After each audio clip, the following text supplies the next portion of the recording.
Bismillahirrahmanirrahim. Assalamualaikum warahmatullahi wabarakatuh. Waalaikumsalam.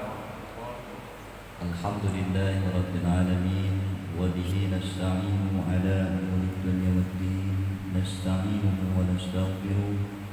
Wa na'udzu billahi min shururi anfusina wa min sayyiati a'malina. فمن يهده الله فلا مضل له ومن يضلل فلا هادي له أشهد أن لا إله إلا الله وحده لا شريك له وأشهد أن محمدا عبده ورسوله لا نبي بعده اللهم صل وسلم على سيدنا ومولانا محمد وعلى آله وصحبه أجمعين أما بعد أيها الحاضرون Bapak-bapak sekalian, remaja-remaja, mudah-mudahan insyaAllah kita selalu diberikan rahmat, selalu diberikan hidayah, selalu diberikan taufik oleh Allah Subhanahu wa Ta'ala. Amin amin ya rabbal alamin. Dan malam hari ini mari sama-sama kita bersyukur kepada Allah Subhanahu wa Ta'ala atas rahmat dan nikmatnya kepada kita semua. Sampai saat ini kita bersyukur kepada Allah dengan mengucapkan Alhamdulillahirabbil alamin. Kemudian kita juga dianjurkan bersolawat dan bersalam kepada baginda Nabi Muhammad sallallahu alaihi wasallam. Kita bersolawat kepada beliau dengan mengucapkan Allahumma shalli ala sayyidina Muhammad wa ala ali sayyidina Muhammad. Juga kita bersalam kepada beliau dengan mengucapkan Assalamu alayka ya Rasulullah. Bapak-bapak sekalian, alhamdulillah di malam hari ini kita masih diberikan sehat, baik sehat fisik maupun sehat rohani. Kita masih diberikan kekuatan, bisa berjalan, bisa segala macam melakukan aktivitas sehari-hari. Kita masih diberikan waktu yang begitu luang oleh Allah Subhanahu wa Ta'ala. Kita masih diberikan segala sesuatu yang memungkinkan kita untuk menjadi orang yang lebih baik ke depannya. Semua adalah kesempatan-kesempatan terbaik yang diberikan oleh Allah Subhanahu wa Ta'ala.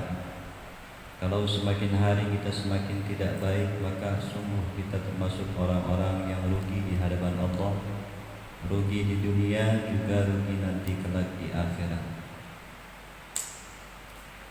Sebenarnya hidup itu tidak ada alasan kita untuk merubah diri menjadi orang yang baik, karena kebaikan itu adalah kembali kepada diri kita masing-masing.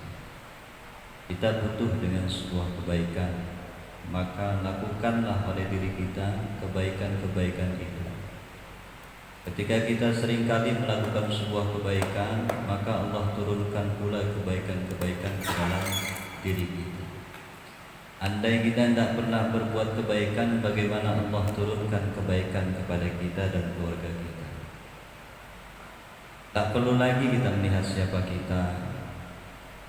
Baguskan akhlak kita yang di hadapan orang kita harus bagus akhlaknya. Di hadapan orang yang paling tua kita harus bagus akhlaknya. Di hadapan teman-teman kita juga harus bagus akhlaknya. Jangan sampai Allah berikan kelebihan dalam harta kita. Jangan sampai Allah berikan kelebihan dalam pangkat kerjaan kita, menjadikan kita kurang akhlak budi pekertinya tidak ada. Budi pekertinya hilang, sehingga tidak ada etika, adab sopan santun, kolonul itu tidak ada. Ya.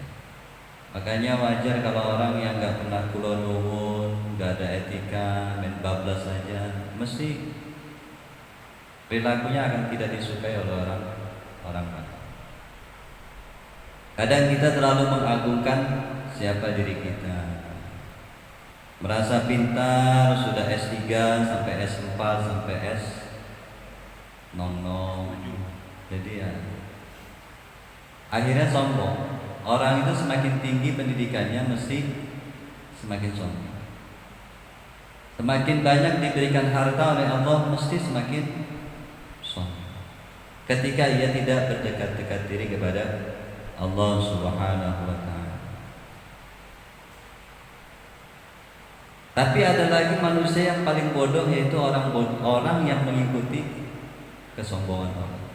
Sudah tahu salah mesti diikuti, sudah tahu salah mesti dibela.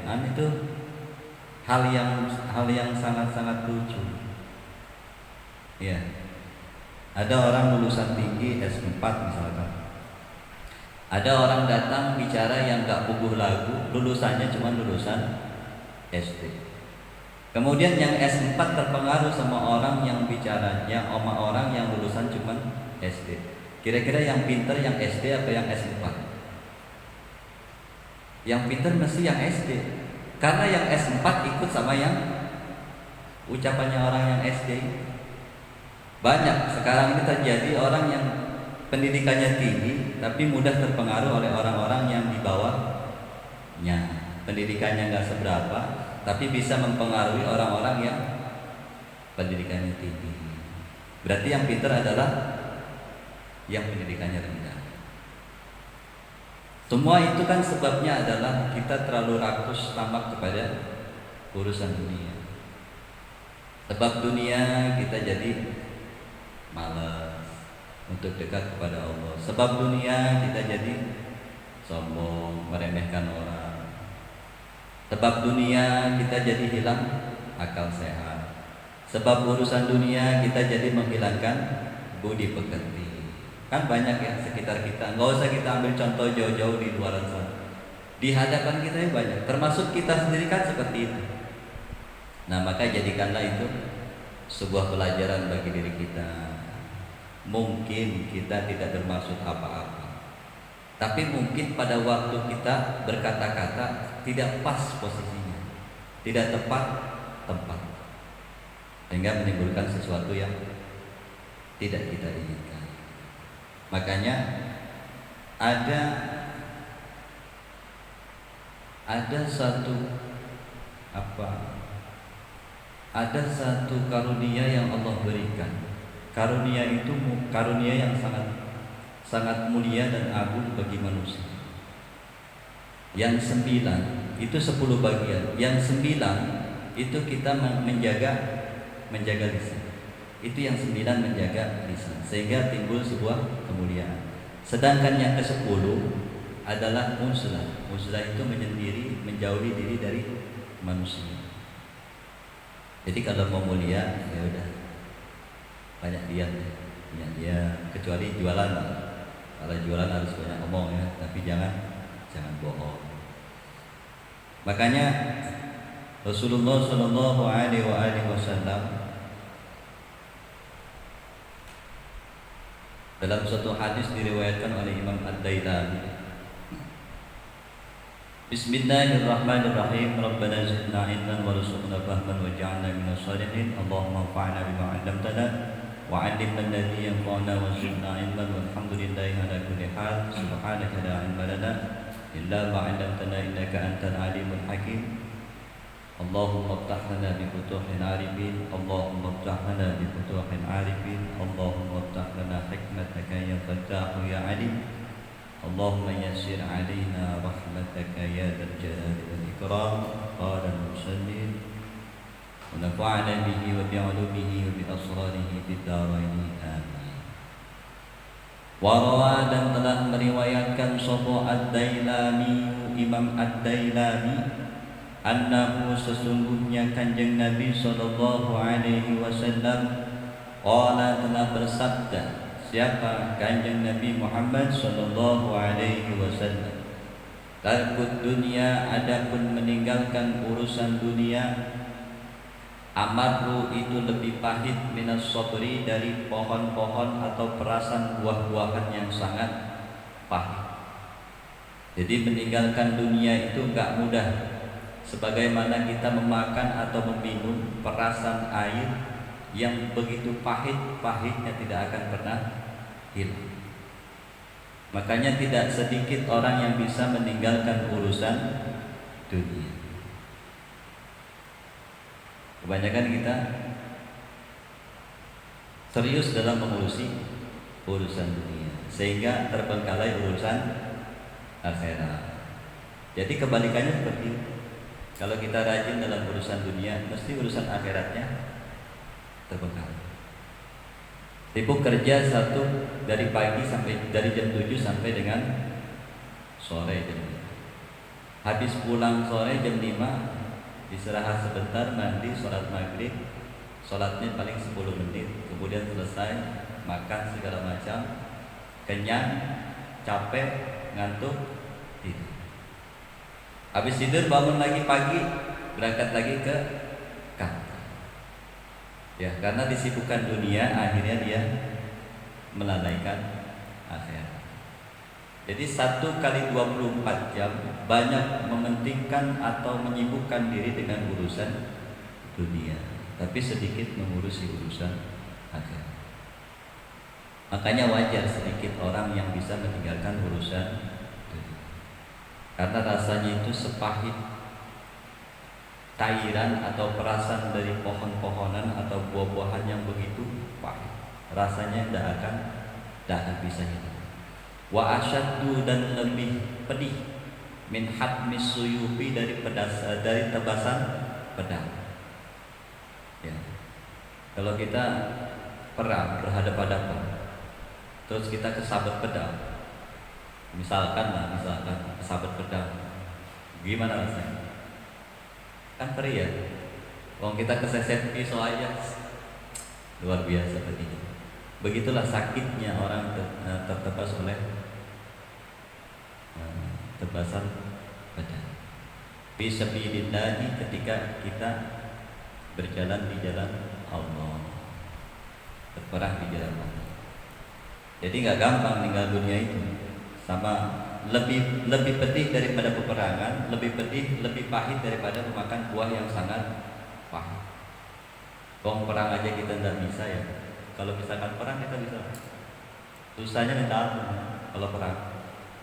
Boro-boro kita berangkat. Jangankan kita, zaman para sahabat itu banyak yang beralasan, maaf ya Rasulullah, badan saya lagi enak badan. Padahal menghindari perang. Saking keenaknya perang. Kan mesti kalau perang itu ada yang kebacok, ada yang kena panah, ada yang segala macam. Nah, keperihan perang dan makan buah yang sangat pahit itu tidak ada apa-apanya ketika kita berusaha untuk meninggalkan urusan dunia, menomor duakan atau menomor tigakan urusan. Wala yatrukuha, dan tidaklah seorang pun meninggalkan hak urusan dunia, ahadun, seseorang, illa, kecuali a'tahu, memberiku kepada siman, Allahu subhanahu misla ma yu'ti, sebagaimana yang telah diberikan asyuhada kepada orang-orang yang mati syahid. Jadi Allah berikan sesuatu kebalasan oleh orang-orang yang mampu meninggalkan urusan dunia. Maka Allah berikan balasannya seperti para syuhada. Jadi kita kalau mau jadi syahid, mau jadi orang yang syahid, balasannya seperti orang-orang yang syahid perang di jalan Allah, gampang, yaitu tinggal urusan dunia. Bisa tinggal urusan dunia? Oh, bisa ya? Bisa lah. Ya, maksudnya kerja ya tetap kerja, usaha ya tetap usaha. Tapi jangan sampai urusan dunia itu masuk ke dalam hati. Jangan dimasukkan di dalam hati. Watarbuha, dan adapun tinggal dunia, watarbuha, dan adapun meninggalkan urusan dunia itu qillatul akli, menyedikitkan makan.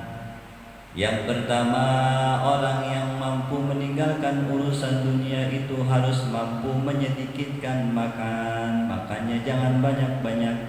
Ada ini pengen, itu pengen, segala macam makanan masuk ke dalam perut.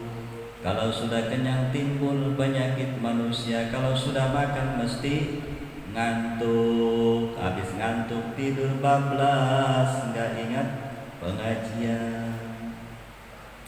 Pasti kan orang kenyang itu kan mesti ngantuk. Makanya supir-supir itu nggak mau banyak makan.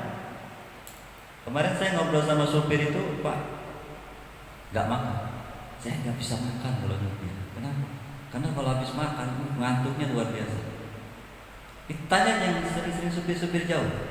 Kemarin saya naik truknya anak buahnya Pak Yadi itu, saya tanya, "Bang, kok nggak makan, Bang?" "Enggak, Mas. Kalau saya makan itu mesti ngantuk nyupir." Oh.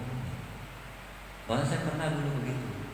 Nah, gara-gara makan terus ngantuk akhirnya kecelakaan. Ya, makanya banyak makan itu bikin ngantuk. Jadi ya makannya biasa-biasa, paling dia minum, makan kue kecil buat ganjil. Yang pertama, meninggal dunia itu menyedikitkan makan, wasyabai, dan rasa kenyang. Kita kalau sudah merasa makan, ya sudah, jangan makan lagi, nanti kekenyangan. Kalau kekenyangan kan timbul sebuah penyakit. Wa bu'dus sanai, dan membenci pujian, minan nasi, dari manusia. Jadi kita tidak usah bangga ketika dipuji sama orang, dihormati sama orang, tidak usah bangga, karena suatu saat orang yang memuji kita itu pasti akan menghina kita. Saat ini dia muji kita, besok-besok dia menghina kita. Saat ini dia menghormati kita, besok-besok dia tidak lagi menghormati kita. Ya jadi biasa-biasa aja. Nanti ketika dipuji biasa, ketika tidak dipuji juga biasa, karena tidak ada urusan itu. Nah, itu sifat-sifat orang yang ketika meninggalkan urusan dunia. Ya, kalau mau punya rasa seperti itu dalam diri kita, tinggalkan urusan dunia. Apa? Menyedikitkan maka, kemudian tidak haus akan pujian, tidak bangga dengan pujian, bahkan membenci pujian. Nah, akan apa yang patut dipuji? Pak Mono, saya muji Pak Mono. Apa yang mau dipuji Pak Mono? Pak Mono ya gak ada yang dipuji Pak Mono itu. Bicara sama diri kita, ya Allah, saya ini gak pantas dipuji. Kalaupun dipuji, apa kelebihan saya? Saya udah berbuat apa gitu? Kan harusnya kita banyak bertanya seperti itu kepada diri kita, sehingga kita tidak butuh pujian. Bekerja ya bekerja, membantu ya membantu, tanpa berharap untuk dipuji. Makanya orang yang bangga dengan pujian banyak. Di antara kita itu banyak yang orang yang bangga dengan pujian akhirnya merasa terhina, kurang ajar. Nah, timbullah kata-kata yang buruk. Makanya tinggal dunia. Caranya seperti apa? Illatul akli, menyedikitkan makan, wasyabai, dan rasa kenyang, wabuh dustanai, dan membenci pujian. Dari siapa? Minan nasi, dari manusia. Fa'innahu maka sesungguhnya orang ahabba yang telah mencintai as-sanaa, kepada pujian, minan nasi, dari manusia, ahabba, sungguh ia telah memuji ad-dunya, urusan dunia, wa na'imaha, dan kenikmatan dunia. Makanya orang yang senang dengan pujian, ia senang punya mobil, ia senang cari uang banyak dengan segala cara agar ia tetap bisa menikmati urusan dunia. Orang yang cinta dunia biasanya tabrak sana, tabrak sini, tidak peduli orang kiri kanan, pokoknya hasilnya memuaskan. Orang cinta dunia begitu, tidak ada urusan sama orang lain, pokoknya tabrak aja. Artinya orang lain nanti diremehkan sama orang yang cinta dunia. Lalu orang yang cinta dunia itu cenderung satu, enggan mengakui kesalahannya. Itu orang cinta dunia. Kalau dia mengakui kesalahannya, mesti dalam pikiran, wah kalau gua ngakuin kesalahan nih, mesti jatuh pamor gua nih, kan gitu ya. Itu orang yang cinta dunia itu mesti gak akan pernah mengakui kesalahan diri. Kedua, orang yang cinta dunia itu cenderung sulit untuk mengatakan kata-kata minta maaf. Coba saksikanlah, kan sering ya betul di mana-mana ya, orang yang susah untuk minta maaf itu mesti pergerakannya urusan dunia. Dia lebih sibuk di urusan dunia. Ya entah jabatan, kekuasaan, ya harta, ya segala macam, demi memuaskan hawa nafsunya. Jadi tidak usah khawatir sama orang-orang begitu. Tidak usah khawatir. Kita serahkan saja kepada Allah Subhanahu wa taala. Wong buruk pasti balasannya. Waman, dan siapa orangnya sarrahu dibahagiakan. Waman, dan siapa orangnya sarrahu membahagiakan, telah membahagiakan hu ingman an-na'imu, apa kenikmatan kullu na'imi, sebaik-baiknya atau sebagus-bagusnya kenikmatan yang paling nikmat. Kalau orang sudah dibahagiakan dengan kenikmatan yang paling nikmat, paniyada'id dunya, maka buru-buru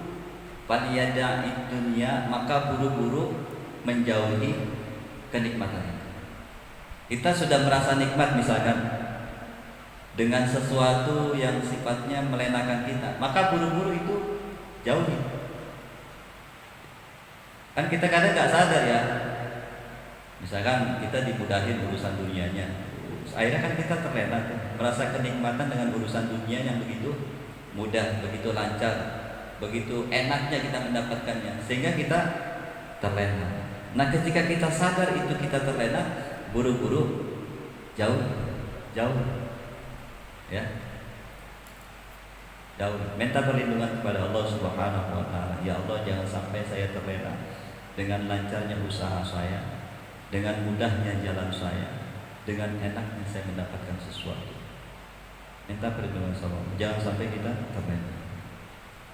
Wasana'a minan nasi, dan pujian dari manusia. Ketika banyak orang yang memuji kita, maka sadarilah seburu-burunya bahwa kita akan terlena. Pergilah dari orang yang sering banyak memuji kita. Makanya saya kalau ada orang yang banyak memuji saya buru-buru jauh. Ya, takut, saya takut. Namanya saya makan awam ya. Awam keimanan, awam keyakinan mesti tergoda karena iblis itu sangat pintar. Bukannya saya tidak butuh pujian, bukan. Khawatir pujian itu melenakan saya, sehingga saya merasa bangga dengan pujian.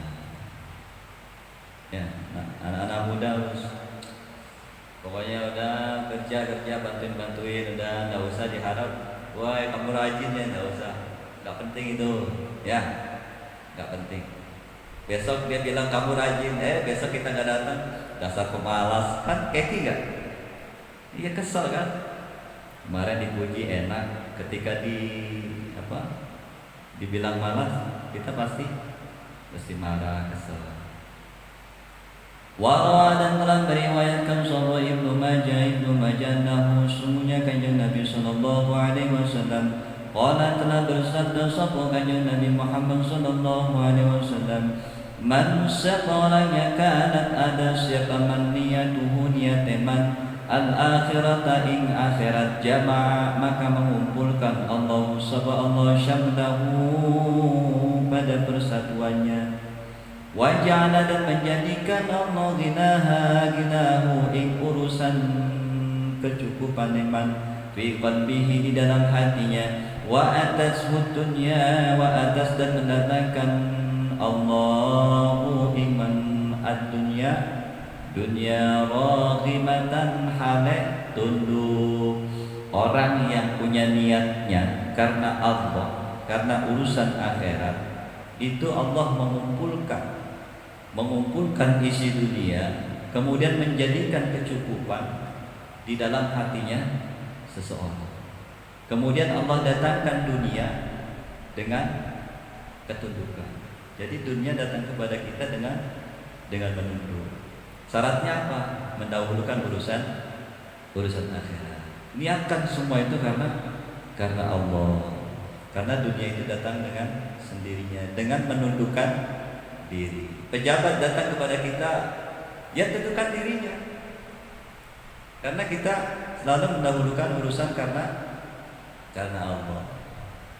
Pejabat siapa aja lah, mau Pak Lurah, mau Pak Camat, kan kalau ketemu orang-orang soleh kan mestinya nunduk pejabatnya, bukan orang soleh.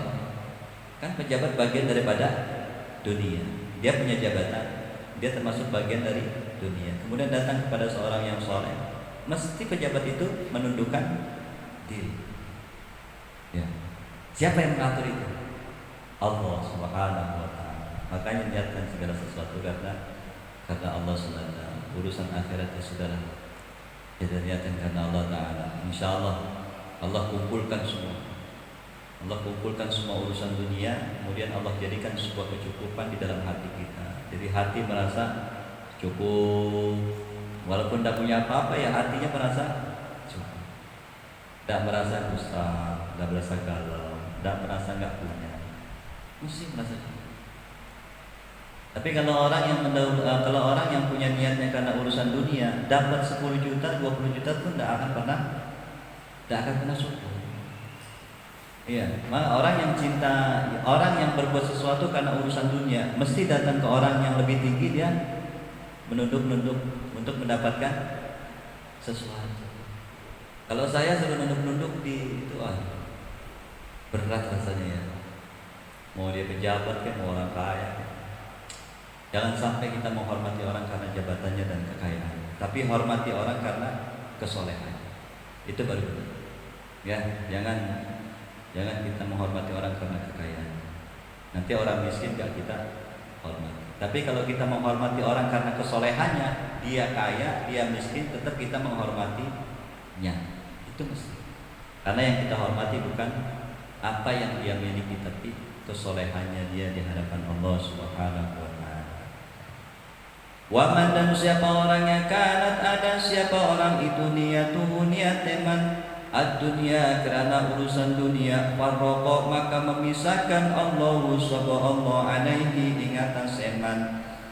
Apa yang dipisahkan? Amrahu, urusannya. Allah akan memisahkan, Allah akan menjauhkan urusan dunianya. Waja'ala, dan menjadikan faqrahu, kefakirannya itu baina ainaihi, ada di hadapannya. Kalau orang meniatkan sesuatu itu karena urusan dunia, maka Allah akan pisahkan urusan dunianya itu. Allah akan jauhkan, Allah sulitkan. Waja'ala, dan menjadikan kefakirannya itu ada di hadapan matanya, sehingga kemana-mana selalu menemukan jalan yang sulit. Kemana saja ia bergaul, kemana saja ia meminta pertolongan kepada orang, mesti yang didapatkan adalah kesulitan. Sebab urusannya adalah semata-mata urusan dunia. Kalaupun itu tercapai, maka bisa jadi itu menjauhkan dirinya kepada Allah. Walam ya'ti, dan tidak mendatangkan minat dunia, dari dunia.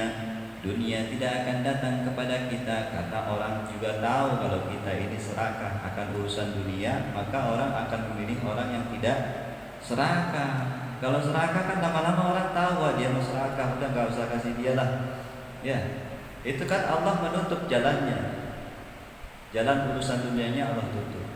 Melalui siapa? Ya melalui orang-orang yang kita kenal, sahabat-sahabat kita. Nggak usah lah dia mau orang serakah, nggak usah diberi, nggak usah diapa. Biarin aja. Illa, kecuali ma perkara kutiba yang telah ditentukan oleh Allah lahu kepada orang tersebut. Kecuali yang sudah ditentukan sama Allah. Yang kecil ya sudah, terima saja. Kalau Allah kasihnya kecil ya sudah. Ya, tidak ada lagi tuh sesuatu yang sifatnya tidak kita nyana-nyana. Rezeki yang tidak kita sangka-sangka. Orang kalau niatnya karena urusan dunia, maka baguskan niat kita. Dimanapun kita berbuat, dimanapun kita berbicara, dimanapun kita berpikir, niatkan semua itu karena Allah. Jangan sampai hati kita terpaut oleh urusan dunia, karena dunia itu sifatnya menipu. Ketika kita sudah tertipu oleh urusan dunia, maka semua jalan akan dipersempit oleh Allah Subhanahu wa taala. Tapi kalau kita memandang semua itu adalah sebagai sarana kita mendekatkan diri kepada Allah, maka Allah akan bukakan pintu hidayah, Allah bukakan pintu taufik, kekuatan untuk lebih mendekatkan diri kita kepada Allah Subhanahu wa taala. Maka niatkan dalam diri kita, apapun yang kita lakukan, niatkan karena Allah semata-mata demi mencapai negeri akhirat dengan bahagia. Jangan engkau niatkan segala perbuatanmu demi urusan dunia, demi keuntungan sedikit, demi segala macam yang bisa membuatmu senang dan puas. Karena kelak engkau akan bisa menyakiti saudara-saudaramu. Jadi tuluskan niat, luruskan niat, benarkan niat kita semata-mata hanya karena Allah Subhanahu wa taala. Allahu a'lam, mudah-mudahan manfaat khususnya buat saya pribadi, umumnya buat bapak-bapak sekalian. Kita baca surat Al-Fatihah. Semoga apa yang kita dengar atau yang saya baca menjadikan kepahaman dalam diri kita, menjadikan turun keberkahan dari Allah Subhanahu wa taala, dan mudah-mudahan manfaat buat kita, anak-anak turun kita kelak di dalam dunia maupun di akhirat. Ada hadhihi niyyah wa ala kulli niyyatin salihah wa ila hadratin Nabi Mustafa al-Fatihah. A'udzu billahi minasy syaithanir rajim. Bismillahirrahmanirrahim. Alhamdulillahi rabbil alamin. Ar-Rahmanir Rahim. Maliki yaumiddin. Iyyaka na'budu wa iyyaka nasta'in.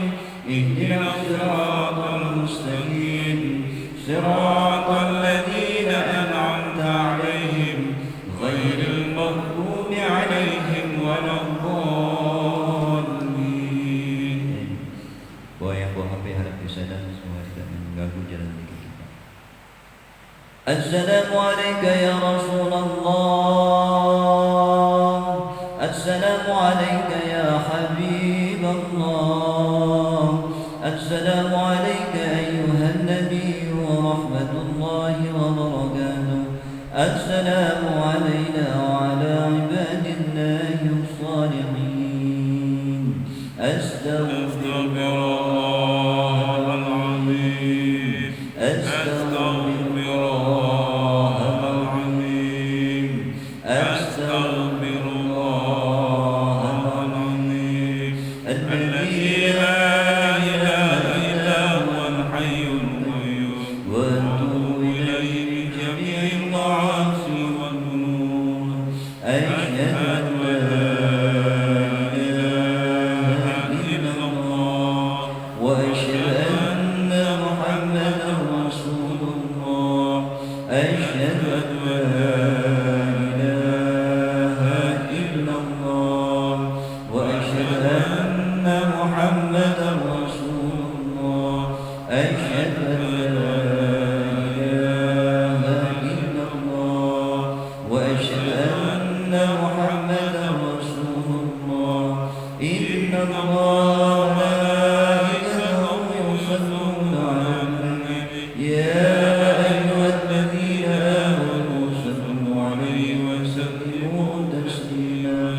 Allahumma salli 'ala sayyidina Muhammadin wa 'ala ali sayyidina Muhammadin. Allahumma salli 'ala sayyidina Muhammadin wa 'ala ali sayyidina Muhammadin. Allahumma salli 'ala sayyidina Muhammadin an-nabiyil ummi wa 'ala alihi wa sahbihi wa sallim. أعوذ بالله من الشيطان الرجيم. بسم الله الرحمن الرحيم. إذا حضر النبي المصطفى وحبيبنا وشفيعنا مولانا محمد بن عبد الله صلى الله عليه وسلم وعلى آله وأصحابه وأزواجه وذريته ولمن دخل البيت الكرام أجمعين. أشهد أن لا إله إلا الفاتحة. أعوذ بالله من الشيطان الرجيم. بسم الله الرحمن الرحيم. الحمد لله رب العالمين. الرحمن الرحيم. مالك يوم الدين. إياك نعبد وإياك نستعين. اهدنا الصراط المستقيم. صراط الذين أنعمت عليهم غير المغضوب عليهم ولا الضالين. بسم الله الرحمن الرحيم. الذي يفعل من الأنبياء والمرسلين والملائكة والمقربين والكرامين والشهداء والصالحين ولكل وصف كل سبيل الوحي من آدم ومن حواء ومن تنزل إلى يوم الدين سبيل أخذ بيض سليمان بن داود عليه السلام من أخذ بيض خليل عليه السلام سيد الجابر بن سبيل أخذ سيد بن الحكيم سبيل أخذ نجيب بن مسلم كان مسلم بن نزرين عليه السلام شهد الله لهم الفاتحة. أعوذ بالله من الشيطان الرجيم. بسم الله الرحمن الرحيم. الحمد لله رب العالمين الرحمن الرحيم مالك يوم الدين إياك نعبد وإياك نستعين اهدنا الصراط المستقيم صراط الذين أنعمت عليهم غير المغضوب عليهم ولا الضالين. سبحان الله سيدنا ووالدنا وأئمتنا البكر وعمر وعثمان وعلي وبقية الصحابة والقرابة والتابعين والتابعين وفي أحسن إلى يوم الدين. شهد الله لهم الفاتحة. أعوذ بالله من الشيطان الرجيم. بسم الله الرحمن الرحيم. الحمد لله رب العالمين الرحمن الرحيم مالك يوم الدين إياك نعبد وإياك نستعين اهدنا الصراط المستقيم صراط الذين أنعمت عليهم غير المغضوب عليهم ولا الضالين. سبحان الرحيم سبحان الرحيم أحباب بدر الخير الكبرى وزد أحباب عائشة رضي الله عنها وزيد بن الحسين وزد عبد الله بن عباس بن عباس بن الرحيم كافة البدر واليهود بيه وجميع أهل بيت رسول وحباب رسول وذرية رسول أصحاب رسول الله صلى الله عليه وسلم من الراشد المعنى سيدنا عبيد المسلم وأحمد النبي رسول جعفر صادق رسول موسى الكاظم وسيدنا المعنى النورين ورسولنا محمد النجيب وسلم هجري الله وإلى رسول محمد بن عيسى وسلم المدينة سبحان الله وسلم محمد وسلم خليل قاسم وسلم محمد صاحب بن وسلم وسلم أعظم بكر قدر محمد يعني بعالمين وإلى جميع أهل بعالم خصوصا إلى قدر شر وغاسل العباد إن حب الله من حد صاحب ولد حداد وخصوصا إلى قدر الباس العالم والمنظر ولد عبد صاحب ولد الرمضان وإلى شيعان بعض المفضل وقرآن الله ولدرجة في الجنة والمنى بأصل النورين والأمر والأفهم في الدين والدنيا والآخرة. شهد الله لهم الفاتحة. أعوذ بالله من الشيطان الرجيم. بسم الله الرحمن الرحيم. الحمد لله رب العالمين الرحمن الرحيم مالك يوم الدين إياك نعبد وإياك نستعين اهدنا الصراط المستقيم صراط الذين أنعمت عليهم غير المغضوب عليهم ولا الضالين.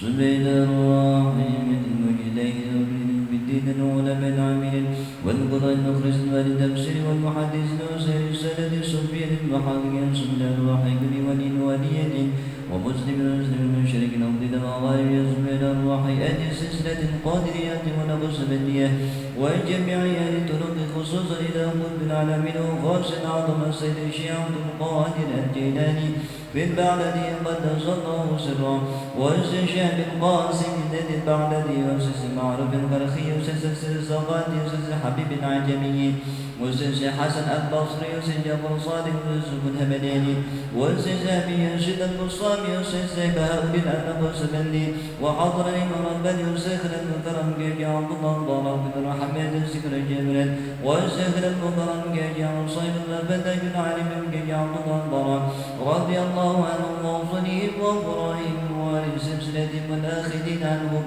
شهد الله لهم الفاتحة. أعوذ بالله من الشيطان الرجيم. بسم الله الرحمن الرحيم. الحمد لله رب العالمين الرحمن الرحيم مالك يوم الدين إياك نعبد وإياك نستعين اهدنا الصراط المستقيم صراط الذين أنعمت عليهم غير المغضوب عليهم ولا الضالين سبحان الله الذي عندنا من شر ربنا ولا سبحان الله سيد سمرك الدبران تبنك سيد القرآن طلب الرجل والسيد سبك المكان جاتنا سيد الكبير وسبك الوانسول والسيد وسلم كبير الوان سيد الجنة الوان سيد سلم القدوس سلم القدوس سلم القدوس سلم القدوس الشيخ والمكي إبراهيم ردد بدر جدا بغن جكرب ولا لمس سمك الوان سلم القدوس سلم القدوس جودنا سلم السيد القرآن كرم صبري شامدنا نفسم سميكم شكرا ينقر مصرفي بربز بخير مكانا بدورا باش نشر جنبك تربان برحمة الله جنبك تربان شنك الرجال يا كريم ملك جدر كي عبدنا كي عبدنا بصرا جديمون بصر اسمني بصرا جديم بصرك بصرا جديم سيد عبد الرحمن بصر القرآن كيوصف بصرا جديمون يا سيد الكدان كي يرسل كلمة البقر بقرن تنسل كتن كدن حق عمر الحمس بصر درس مرام بامد بصر كلام بدل بابر سبان كلام بكلام جاني باقي السبل دولة كان سيد الطرح سكر بابا تكن باسم جوهري تدوي يوري تكن سميد الوحي من وضعين كي وصلي كي وصلي عبد الرحيم نصرف كيما عبد الرحيم سكر بابا جرمان بابا سلام جرمان بابا قيم سلام جرمان بابا سلام بعد سلام جرمان بابا سبين جرمان سيد مدرسة جرمان يوسف النزر جرمان سيد الحق رزق شرم شعور بن محمد بن عمر النووي شيخ سلطان مولانا حسن البندن شيخ مولانا يوسف بن سلطان درز بندن شيخ محمد رياني شيخ محمد صاحب شيخ محمد عبد السلام صدر شيخ منور كتب بندن شيخ مردي بصر بندن أبو يدي جرساري مما قريب بابك من بندن شيخ جرين بندن شيخ منصور جيدوان سبحان الله يا زنزاني شاعر من شاعر شاعر شاعر شاكم شاكم شاعر شاعر سبت سكت بكسدة شيخ حسن بن سعد الدين شاعر شرف الدين بندن سبحان الله شيخ محمد عامر عمر العربي البندن شيخ عبد الكريم البندن شيخ أحمد خالد سبا شيخ عبد البندن شيخ محمد رسول شيخ عبد البنجاري بلد بيان كريم بندن يا محمد سيدي يا عبد الكريم مرتب سلطان بمر الأدين البلبان كتب البندن بندن أبو شيخ رابط كل أمر أبو سلطان ويدري بيكم بوسمة البلد سيد قوسن جدًا سيد قاسم برابر جنبي كجري إبراهيم بيوان جنبي yang kunum sadar sudara yang jai berkasa sudara Prabu taji meranabi haji guru putih Prabu bersanurun dengan santri sudara Prabu radang kumpul santura yang surya diwangsa sudara biasa sudara Sayyid Muhyiddin Pamijan Tasik Malaya Syekh Abdul Iman Panjalun Jamis Subhanallah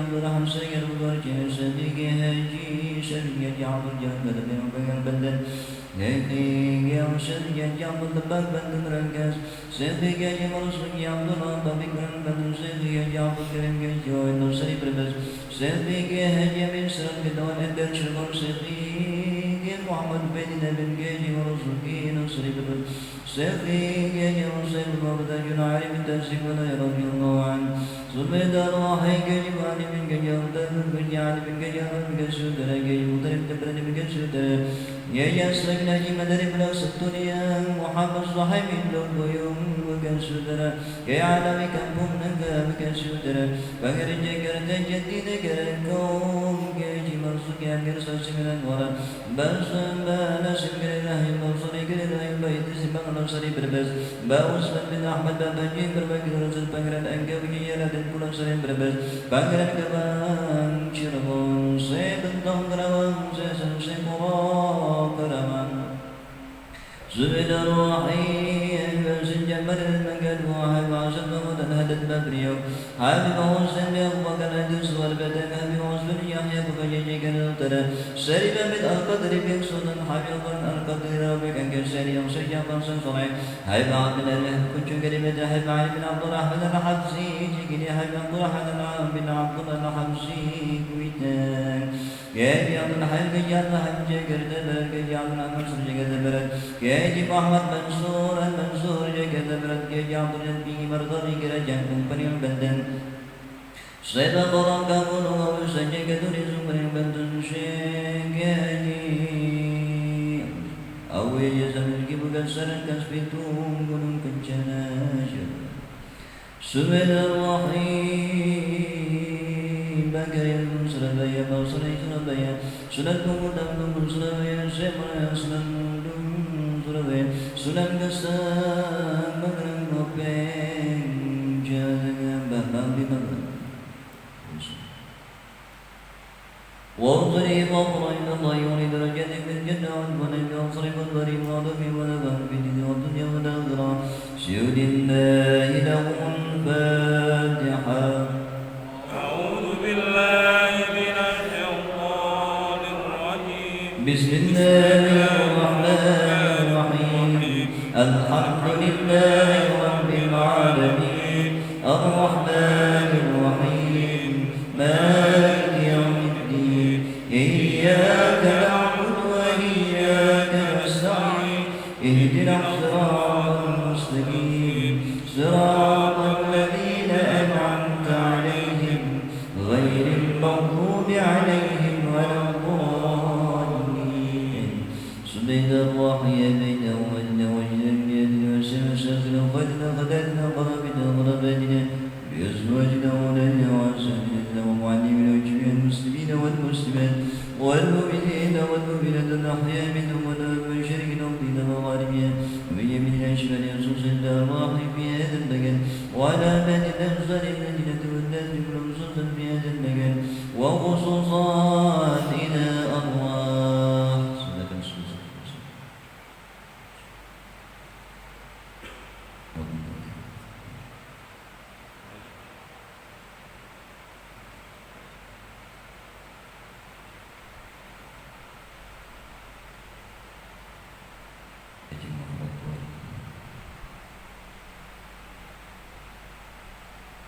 إن الله يغفر ويرحمه ويشهد لله له الفاتحة. أعوذ بالله من الشيطان الرجيم. بسم الله الرحمن الرحيم. الحمد لله رب العالمين الرحمن الرحيم مالك يوم الدين إياك نعبد وإياك نستعين اهدنا الصراط المستقيم صراط الذين أنعمت عليهم غير المغضوب عليهم ولا الضالين. تقبل الله منا ومنكم تقبل يا كريم. أعوذ بالله من الشيطان الرجيم. بسم الله الرحمن الرحيم. ياسين والقرآن الحكيم إنك من المرسلين على صراط مستقيم تنزيل العزيز الرحيم لتنذر قوما ما أنذر آباؤهم فهم غافلون. لقد حق القول على أكثرهم فهم لا يؤمنون إلا جعلنا في أعناقهم أغلالا فهي إلى الأذقان فهم مقمحون وجعلنا من بين أيديهم سدا ومن خلفهم سدا فغشيناهم فهم لا يبصرون. وسواء عليهم أأنذرتهم أم لم تنذرهم لا يؤمنون إنما تنذر من اتبع الذكر وخشي الرحمن بالغيب فبشره بمغفرة وأجر كريم. إنا نحن نحيي الموتى ونكتب ما قدموا وآثارهم وكل شيء أحصيناه في إمام مبين. واضرب لهم مثلا أصحاب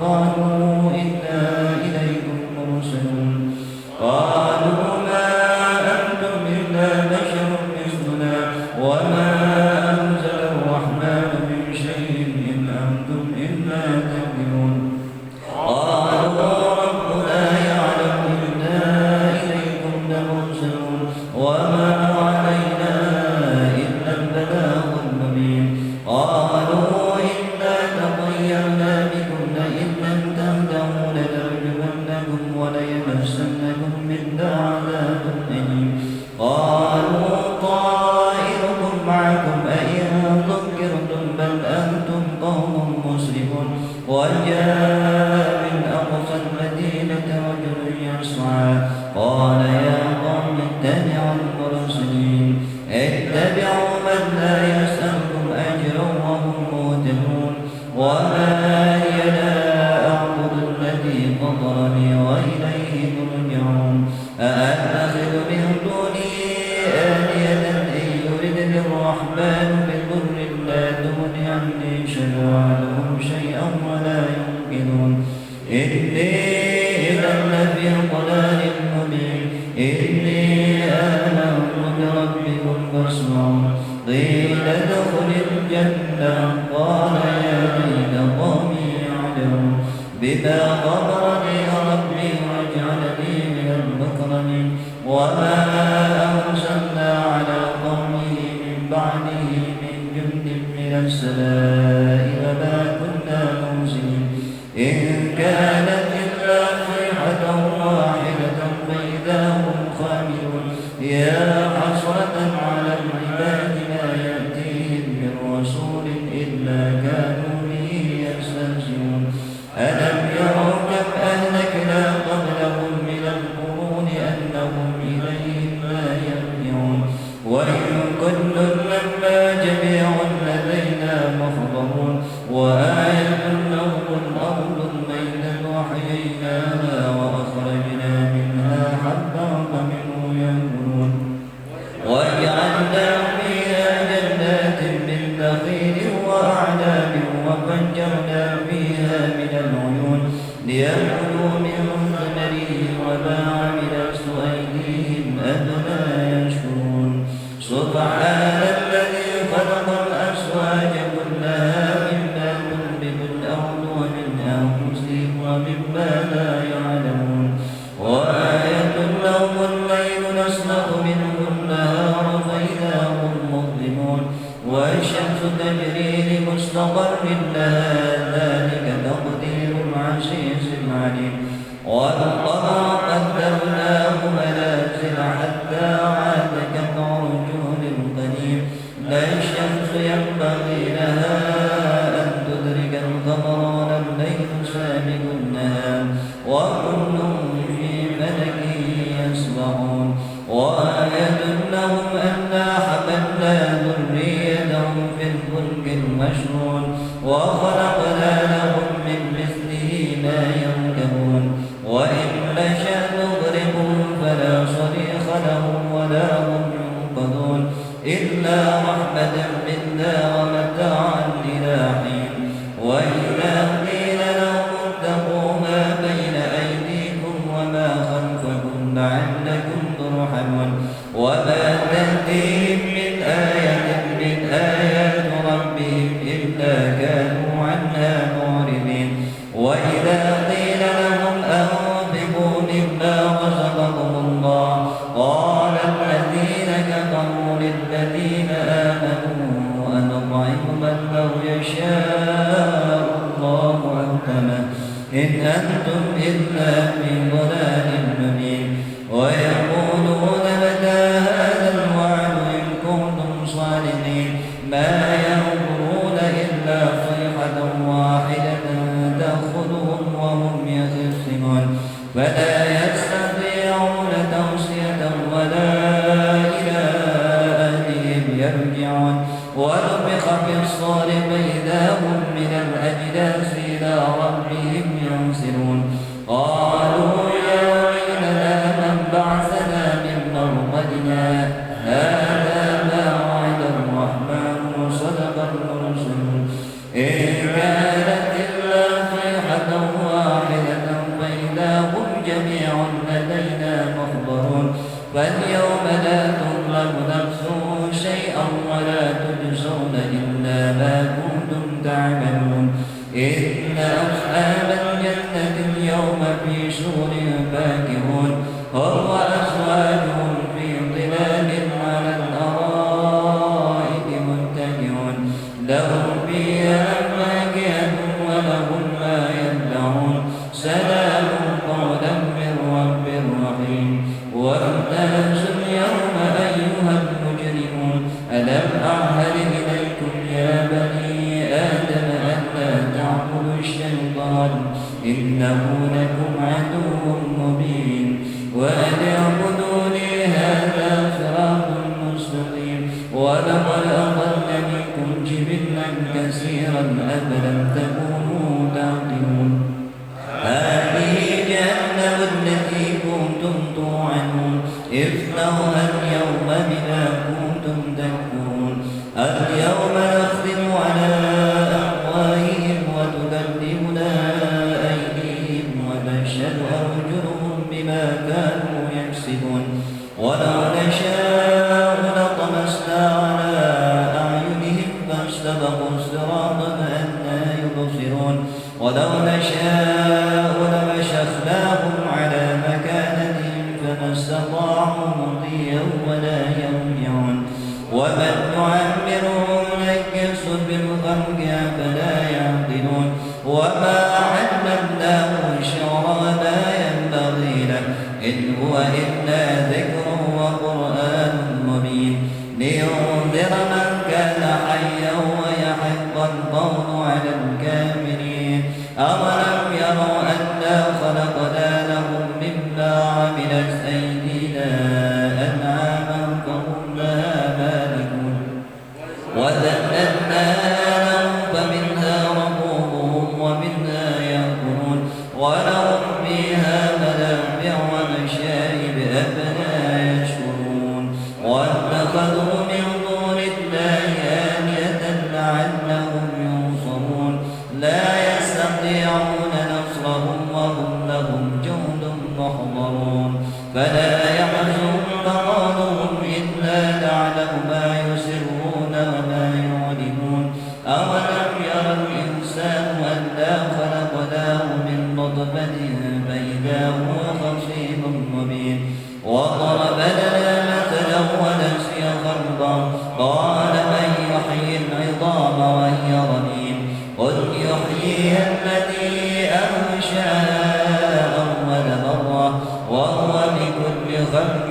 عليم الذي جعل لكم من الشجر الأخضر نارا فإذا أنتم منه توقدون أوليس الذي خلق السماوات والأرض بقادر على أن يخلق مثلهم بلى وهو الخلاق العليم إنما أمره إذا أراد شيئا أن يقول له كن فيكون إنما أمره إذا أراد شيئا أن يقول له كن فيكون إنما أمره إذا أراد شيئا أن يقول له كن فيكون فسبحان الذي بيده ملكوت كل شيء وإليه ترجعون صدق الله العظيم بسم الله الرحمن الرحيم الله لا إله إلا هو الحي القيوم لا تأخذه سنة ولا نوم له ما في السماوات وما في الأرض من ذا الذي يشفع عنده إلا بإذنه يعلم ما بين أيديهم وما خلفهم ولا يحيطون بشيء من علمه إلا بما شاء وسع كرسيه السماوات والأرض ولا يؤوده حفظهما وهو العلي العظيم لله ما في السماوات وما في الأرض وإن تبدوا ما في أنفسكم أو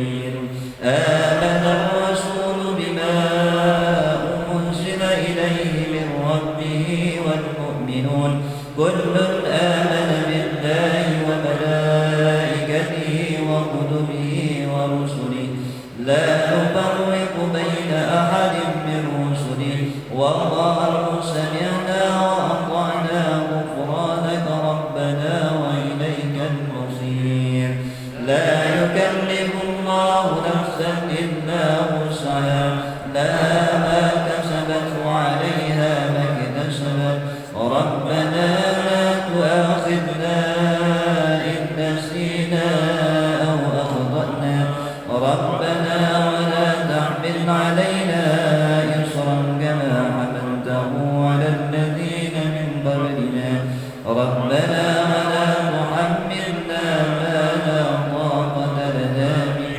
واعف عنا واغفر لنا وارحمنا أنت مولانا فانصرنا على القوم الكافرين لا إله إلا الله وحده لا شريك له الملك وله الحمد يحيي ويميت وهو على كل شيء قدير لا إله إلا الله وحده لا شريك له الملك وله الحمد يحيي ويميت وهو على كل شيء قدير لا إله إلا الله وحده لا شريك له الملك وله الحمد يحيي ويميت وهو على كل شيء قدير سبحان الله والحمد لله ولا إله إلا الله والله أكبر سبحان الله والحمد لله ولا إله إلا الله والله أكبر سبحان الله والحمد لله ولا إله إلا الله والله أكبر سبحان الله وبحمده سبحان الله العظيم سبحان الله وبحمده سبحان الله العظيم سبحان الله وبحمده سبحان الله العظيم ربنا اغفر لنا وتب علينا إنك أنت التواب الرحيم ربنا اغفر لنا وتب علينا إنك أنت التواب الرحيم ربنا اغفر لنا وتب علينا إنك أنت التواب الرحيم اللهم صل على محمد اللهم صل عليه وسلم اللهم صل على محمد اللهم صل عليه وسلم اللهم صل على محمد اللهم صل عليه وسلم أعوذ بكلمات الله التامة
الله والحمد لله والخير والشر بمشيئة الله بسم الله والحمد لله والخير والشر بمشيئة الله بسم الله والحمد لله والخير والشر بمشيئة الله آمنا بالله واليوم الآخر تبنا إلى الله باطنا وظاهرا آمنا بالله واليوم الآخر تبنا إلى الله باطنا وظاهرا آمنا بالله واليوم الآخر تبنا إلى الله باطنا وظاهرا يا ربنا واعف عنا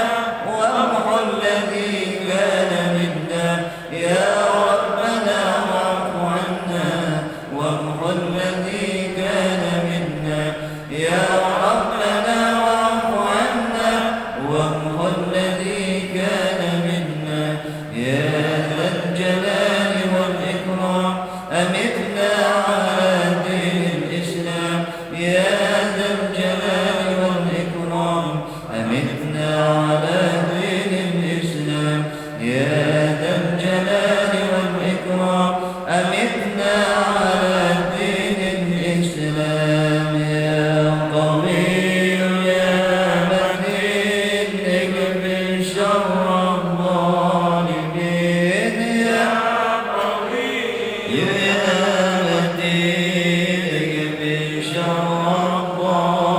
الظالمين يا قوي يا متين اكفي شر الظالمين يا قوي يا متين اكفي شر الظالمين يا قوي يا متين اكفي شر الظالمين يا قوي يا متين اكفي شر الظالمين يا قوي يا متين اكفي شر الظالمين أصلح الله أمور المسلمين صرف الله شر المعدين أصلح الله أمور المسلمين صرف الله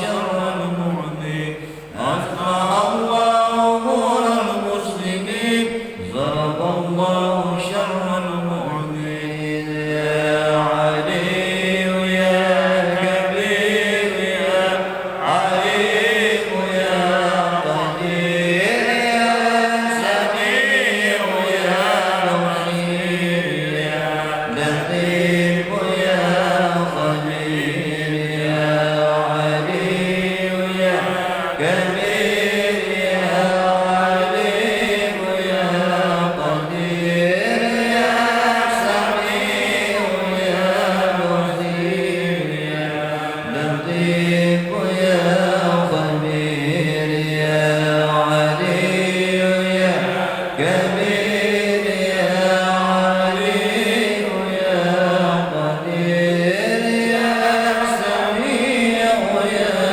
بصير يا لطيف يا خبير يا بايننا يا كاشف الغم يا من بعبده يغفر ويرحم يا مالك الهم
ilaha illallah, la ilaha illallah, la ilaha illallah, la ilaha illallah, la ilaha illallah, la ilaha illallah, la ilaha illallah, la ilaha illallah, la ilaha illallah, la ilaha illallah, la ilaha illallah, la ilaha illallah, la ilaha illallah, la ilaha illallah, la ilaha illallah, la ilaha illallah, la ilaha illallah, la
مدهك عليها الأحياء وعليها الموت فبها المعصي صلى الله برحمتك كرمه من أجل برحمتك يا أرحم الراحمين. لا إله إلا الله والله أكبر. بسم الله الرحمن الرحيم. قل هو الله أحد الله الصمد لم يلد ولم يولد ولم يكن له كفوا أحد. بسم الله الرحمن الرحيم. قل هو الله أحد الله الصمد لم يلد ولم يولد ولم يكن له كفوا أحد. بسم الله الرحمن الرحيم. قل هو الله أحد الله الصمد لم يلد ولم يولد ولم يكن له كفوا أحد. لا إله إلا الله والله أكبر. بسم الله الرحمن الرحيم. قل أعوذ برب الفلق من شر ما خلق ومن شر غاسق إذا وقب ومن شر النفاثات في العقد ومن شر حاسد إذا حسد. لا إله إلا الله والله أكبر. بسم الله الرحمن الرحيم. قل أعوذ برب الناس ملك الناس إله الناس من شر الوسواس الخناس الذي يوسوس في صدور الناس من الجنة والناس. لا إله إلا الله والله أكبر. بسم الله الرحمن الرحيم. الحمد لله رب العالمين الرحمن الرحيم مالك يوم الدين إياك نعبد وإياك نستعين اهدنا الصراط المستقيم صراط الذين أنعمت عليهم غير المغضوب عليهم ولا الضالين. أعوذ بالله من الشيطان الرجيم. بسم الله الرحمن الرحيم. لا حول ولا قوة صلى الله عليه وسلم لا ولا محمد محمد رسول الله صلى الله عليه وسلم ولا وصحبه وسلم وذريته ولمن دخل في الكرام أجمعين. سجود الله له الفاتحة. أعوذ بالله من الشيطان الرجيم. بسم الله الرحمن الرحيم. الحمد لله رب العالمين الرحمن الرحيم مالك يوم الدين إياك نعبد وإياك نستعين اهدنا الصراط المستقيم صراط الذين أنعمت عليهم غير المغضوب عليهم ولا الضالين.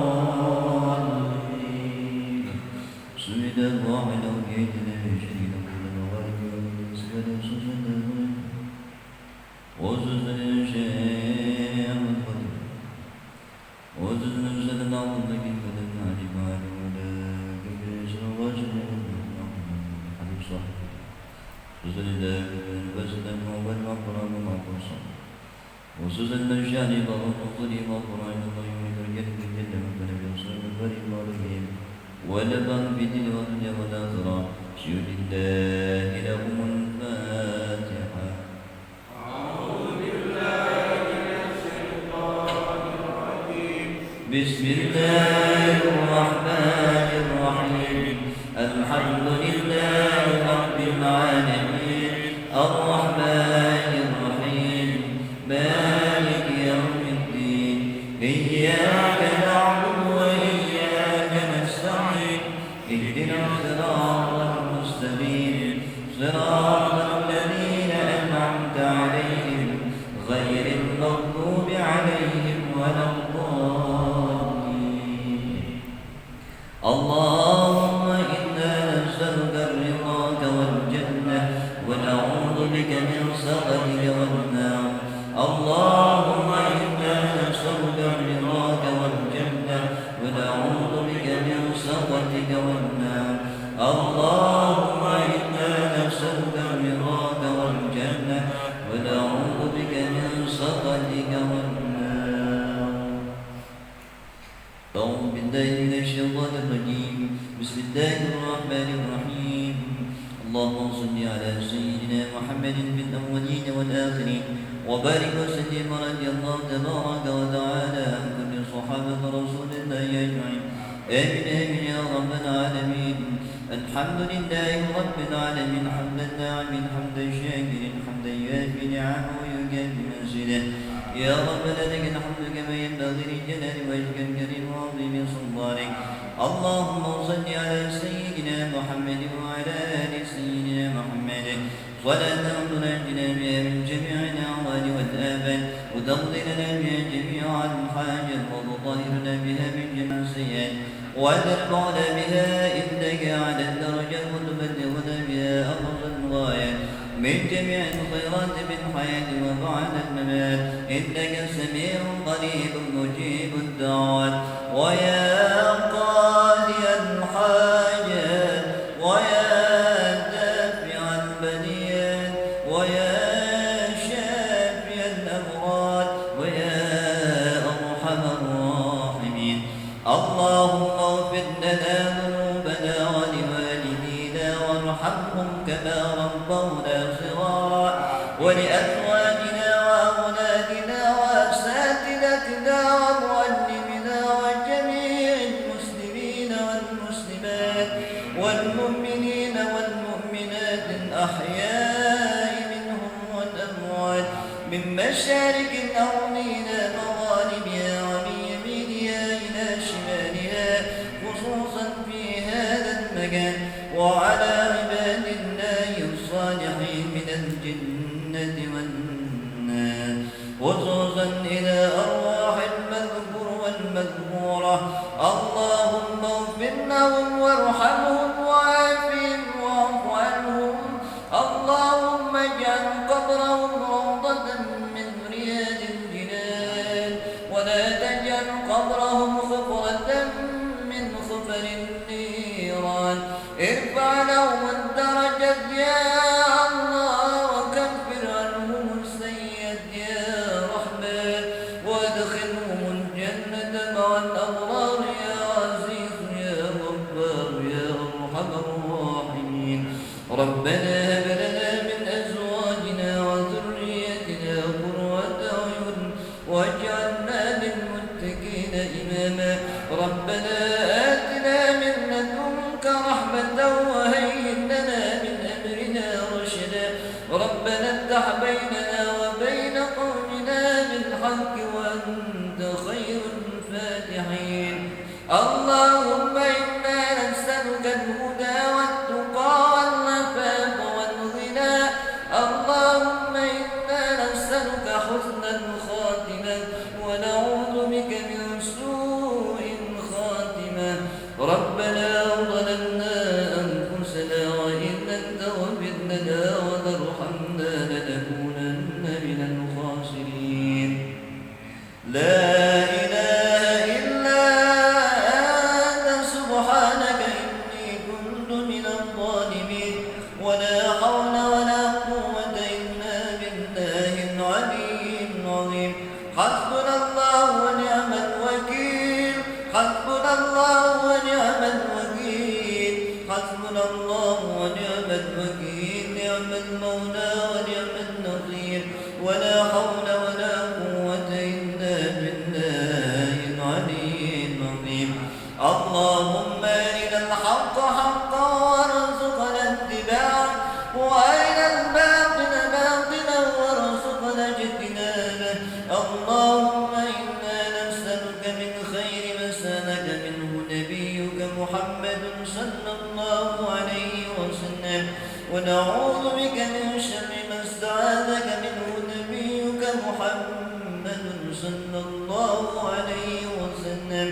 يا الله يا رحمن يا رحيم يا أرحم الراحمين. أنت المستعان يا الله. أنت المستعان يا رحمن. أنت المستعان يا رحيم. يا الله كما ينقم الأمكان يا الله. يا الله ينقم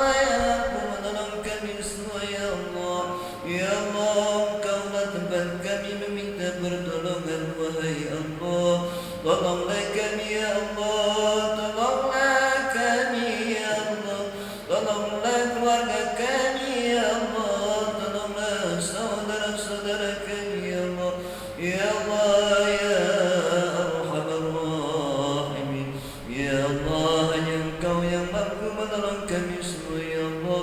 Berikan jalan keluar terbaik bagi kami semua ya Allah, dalam setiap permasalahan yang kami alami ya Allah, dalam segala kebaikan hidup ini ya Allah.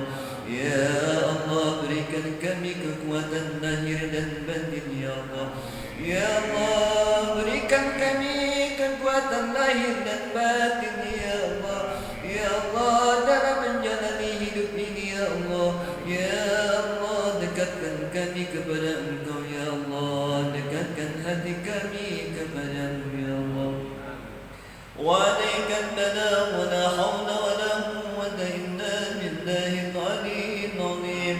اللهم للسلطان العظيم ذي المجد القدير وذي الوجه الكريم ولي الكلمات التامات والدعوات المستجابة يا خير الحسن والحسين بنفس الحق عن القدرة والتعظيم وعن الإنس والجن والشياطين بك الذين كفروا لا يصدقونك بأبصارهم لما سمعوا الذكر ويقولون إنه لمجنون وما هو إلا ذكر للعالمين.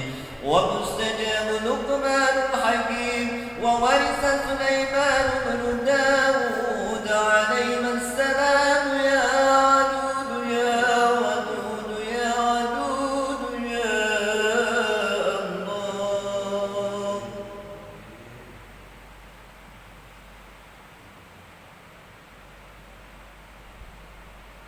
يا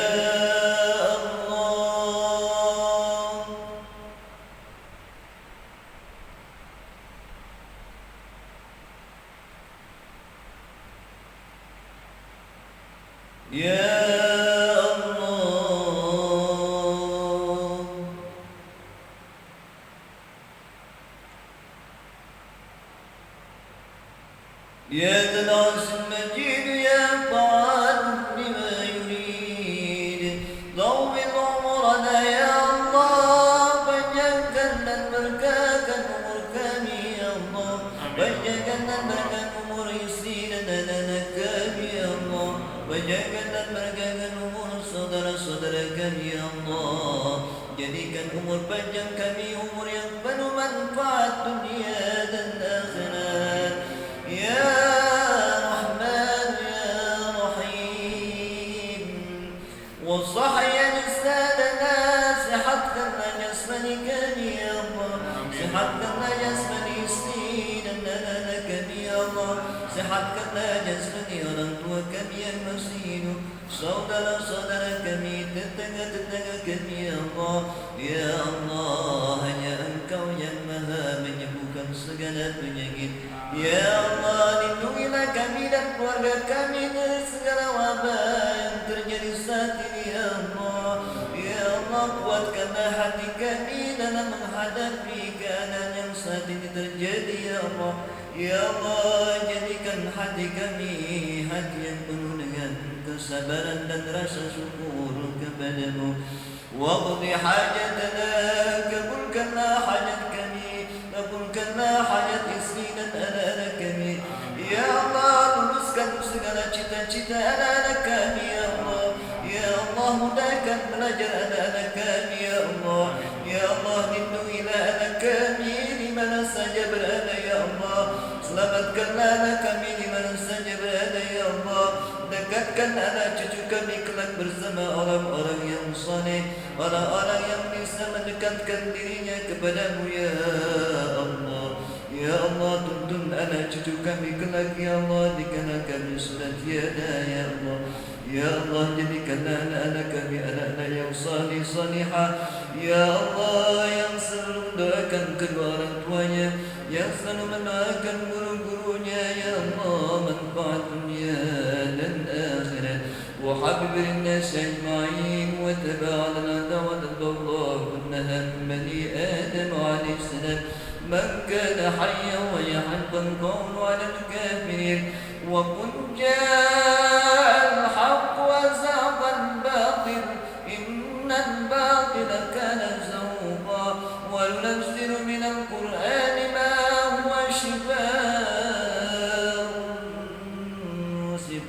ورحمة للمؤمنين ولا يزيد الظالمين إلا خسارا. ربنا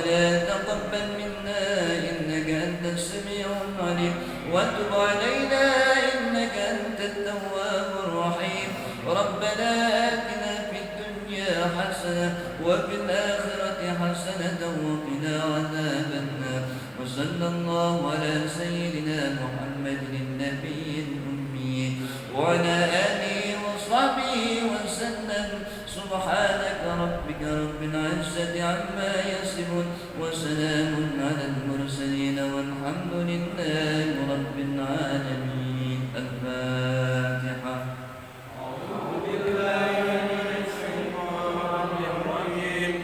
بسم الله الرحمن الرحيم. الحمد لله رب العالمين الرحمن الرحيم مالك يوم الدين. إياك نعبد وإياك نستعين. اهدنا الصراط المستقيم صراط الذين أنعمت عليهم غير المغضوب عليهم ولا الضالين. يا الله يا رحمن يا الله يا رحيم يا رزاق يا غني يا فتاح يا عليم يا علي يا كبير يا عليم يا قدير يا سميع يا بصير يا لطيف يا خبير يا قوي يا متين اكفنا شر الظالمين يا فارج الهم يا كاشف الضر يا من بعبده يغفر ويرحم. اللهم افتح لنا بفتوح العالمين. اللهم افتح لنا حكمتك يا فتاح يا عليم. اللهم يسر علينا رحمتك يا ذا الجلال والإكرام. يا مصرف القلوب وعظت يماما ملكا هتك من سوى الله. صرف قلوبنا على طاعتك على كلهتك بدنا كدعة كبدان. يا مقلب القلوب وهيدت يمام ولبنك نحتك من سوى الله. ثبت قلوبنا على دينك وكلهتك بدنا أجمل يا الله. دعوهم بها سبحانك اللهم وتحيتهم بها سلام وآخر دعوانا ودعواهم الحمد لله رب العالمين. يا نبي السلام عليك يا رسول السلام عليك يا حبيب سلام عليك صلوات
Wassalamualaikum warahmatullahi